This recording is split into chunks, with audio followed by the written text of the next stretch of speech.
Hi, I'm Judy Cocu and I'm a level 2 QHHT practitioner. And today I'm with Lynda Rich. I'm also a level 2 QHHT practitioner, holistic counsellor and psychotherapist. I'm based in the beautiful northern beaches of Wollongong in New South Wales in Australia, which is about an hour south of Sydney. Oh, that's wonderful. Well, Lynda, today I'd like to hear your journey on your way to discovering QHHT. So how did you get there? That's a long journey. I suppose it starts back when I was first interested in metaphysics, which was way back as a kid. Like I can remember as an 8-year-old mucking around with Xena cards in the library with my best friend while all the other normal children around playing. So we were studying ESP and telepathy all the way back then. So, but my world was a little bit weird as a child. I've always seen ghosts and spirits and had some fairly strange things going on. So I suppose my journey into metaphysics was trying to understand sort of the world that I was in and what was going on. So, yeah, I don't know whether it started from a near-death experience I had when I was 4, when I fell off my first-story balcony and woke up in the hospital, but it's very common in near-death experience people, and that's sort of part of my counselling that I like to do now. To have those sorts of spiritually transformative experiences after that, because you have that connection back to the spirit world. But Mum said it was probably happening way before that, because she used to be able to leave me in a room completely by myself as a baby and I'd be amused for hours with the people she couldn't see. So who knows? So I've always been studying psi phenomena, psi research, parapsychology. And so when I went to uni, I would have dearly loved to have studied a degree in parapsychology, but those sorts of things weren't around in Australia in the mid-80s. Now I've given away my age. And so I studied psychology. And so when I'd finished that, I got out and I was doing counselling, but it was counselling for people who were injured at work. So it was within the workers' compensation scheme. And so it was really great because I got to work with people and help them. But and I can remember one day when I hadn't been there very long and my grandmother popped in to see me. One of these weird things, like my grandmother had passed, 15 or so years prior, but I'd given her, before she died, this very specific perfume. There was a little carnation perfume from Avon. Anyway, I don't think they made it anymore, but the whole room started to smell like that. And I became aware that she was right next to me. And she said, clear as day, as she was looking over at the case study notes I was looking, she says, "Oh, you're helping people. That's lovely." So obviously, and that's like we see in QHHT when they move through the past life and then go onto the spirit side. Really, all they take is love and care and compassion from people. And when they go up to source, it's just so beautiful and loving and peaceful. And that was the kind of feeling that I was getting. So I thought, okay, I'm on the right track. But it became pretty obvious that we were only really there to help the insurance company get these people off the thing, which wasn't what I signed up for. So I left and I went into the corporate world and I changed my psychology into marketing and I did further postgrad studies in that. And then, so I worked in business-to-business marketing in big corporations for 6 years. And then my husband started up a business, and so I went to run his accounts administration for 14 years. So nowhere we were going on that at all, and I really didn't like it. But anywho, that's what you do with who you're married to. And so eventually we got out of that, and I just got myself a basic admin job. Again, we moved back home here to Wollongong because we'd been up in Sydney for about 35 years. And so where I was working, there was a psychotherapist renting rooms there. And she kind of looked at me and I kind of looked at her. I mean, I wasn't, the ghost stuff was still going on all the way through my life and always has. And I've always, got books running back 30 years on psychic development and mediumship and all that sort of stuff. So it's still really into that.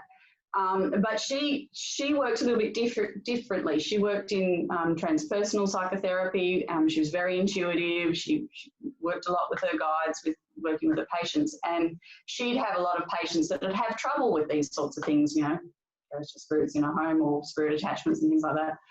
And so we got to talking, and I went to a few of her workshops with some of her clients. And one day I was sitting next to one of her clients, and we're doing, you know, activities together in this workshop. And all of us, you know, I won't go into what we're talking about, but all of a sudden she just burst out crying and ran out into the room. And I went up to this psychotherapist and, oh, look, I feel really terrible. I've upset her. She says, no. She says, I've been trying to work with this woman for a year and haven't been able to get through to her. She sits next to you for, you know, an hour, and you've totally broken through. And she's now having this amazing experience over there. And so she said, look, you obviously got some aptitude for this sort of stuff. Why don't you go off and do this course, this psychotherapy course? And you can, and we'll come back and we can work together when you finish that. Okay. So I went up and got this course. I was the last person in. It was happening in like a week. And when I was there, it wasn't, you know, I had been, you know, 20 years in the corporate world. I was fairly, you know, very left brain by this stage. You know, we're up there and we're learning things like expansion of consciousness and evolution of consciousness and the body, mind and spirit work of Rudolf Steiner and quantum physics. And it was just amazing. And I was with people who had come to do this course from all over the world that did these amazing things. Like there was obviously lots of counselors and psychologists, but there was, you know, there's a craniosacral therapist, there were yoga teachers, there are intuitives like me, and there was one guy there who knew all about astrology and mythology, and they'd bring all this into the training. It was just amazing. But of course, you know, within the first 3 days I was there, it's like, okay, this is a little bit too woo-woo for me. I'm out of here. If anyone says, be the tree, I'm gone. And that happened in like the third day. But whenever I thought, no, this is too much for me, I'd find a feather in my path, in the strangest places, even indoors. So I thought, okay, well, they want me to stay here. So did this course, come back after the first intensive that we had to go for, and the psychotherapist that got it totally gone, like dropped off the face of the earth. Couldn't contact her by phone. All of her social media was gone. Even, you know, files that I got from her that I had on my computer, gone. It's just like I was now on a totally different timeline. And that's what Dolores talks about, how people get in timeline. I really think people come in your path just if you're going the wrong way. No, you need to be going this way. So I think she was a bit that way. And so it was a pretty intensive course. And then in October of that year, like of the first year, Dolores came into my life in a big way, as she does for many people on YouTube feed. And I realised the algorithms are really good on YouTube, and the things that I was researching would have flagged it, but it was like to the point of harassment.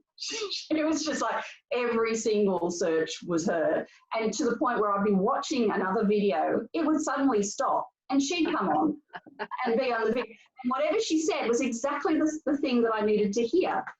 And so then I started to look into her, and you know, being interested in metaphysics from a young age, I was really amazed that I hadn't come across her until then.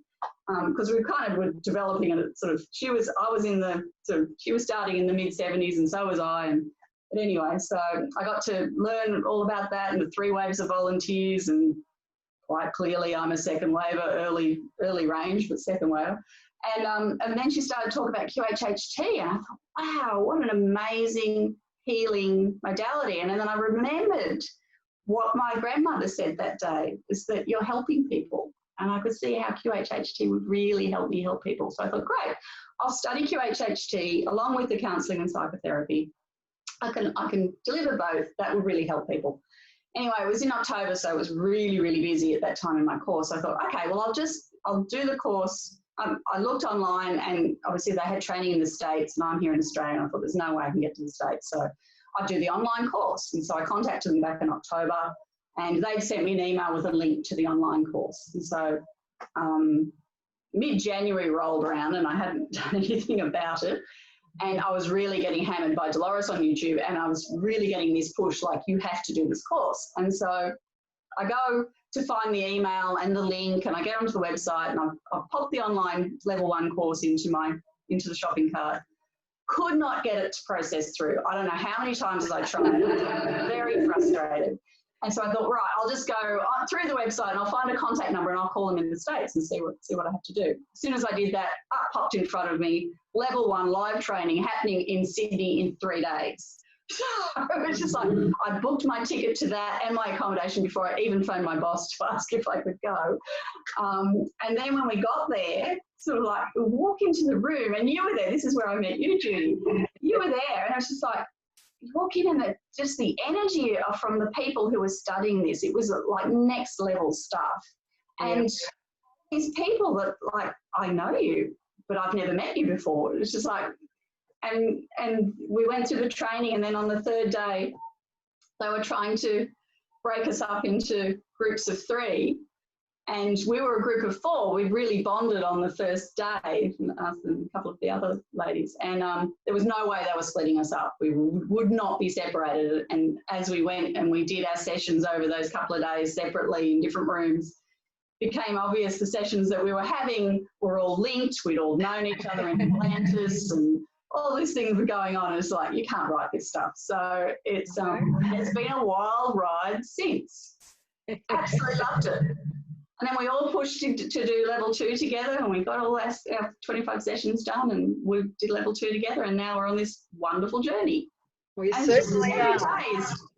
You never know what you're going to get. It's just, you know, people can come into, and it's always a past life that's so relevant to the issues they're having now. And that's why I love joining the counselling with the QHHT, because, yeah, it's great.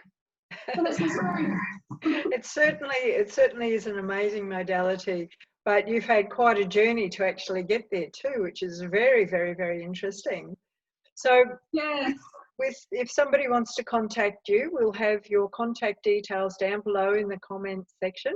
Or they can go to my website, which is www.enrichedlifetherapies.com. So the link for that will be down below. It certainly will. It's excellent. Well, thank you for sharing your story with us today, Lynda. That's another extraordinary but equally fascinating journey of a QHHT practitioner. Thank you for having me. Bye, Lynda.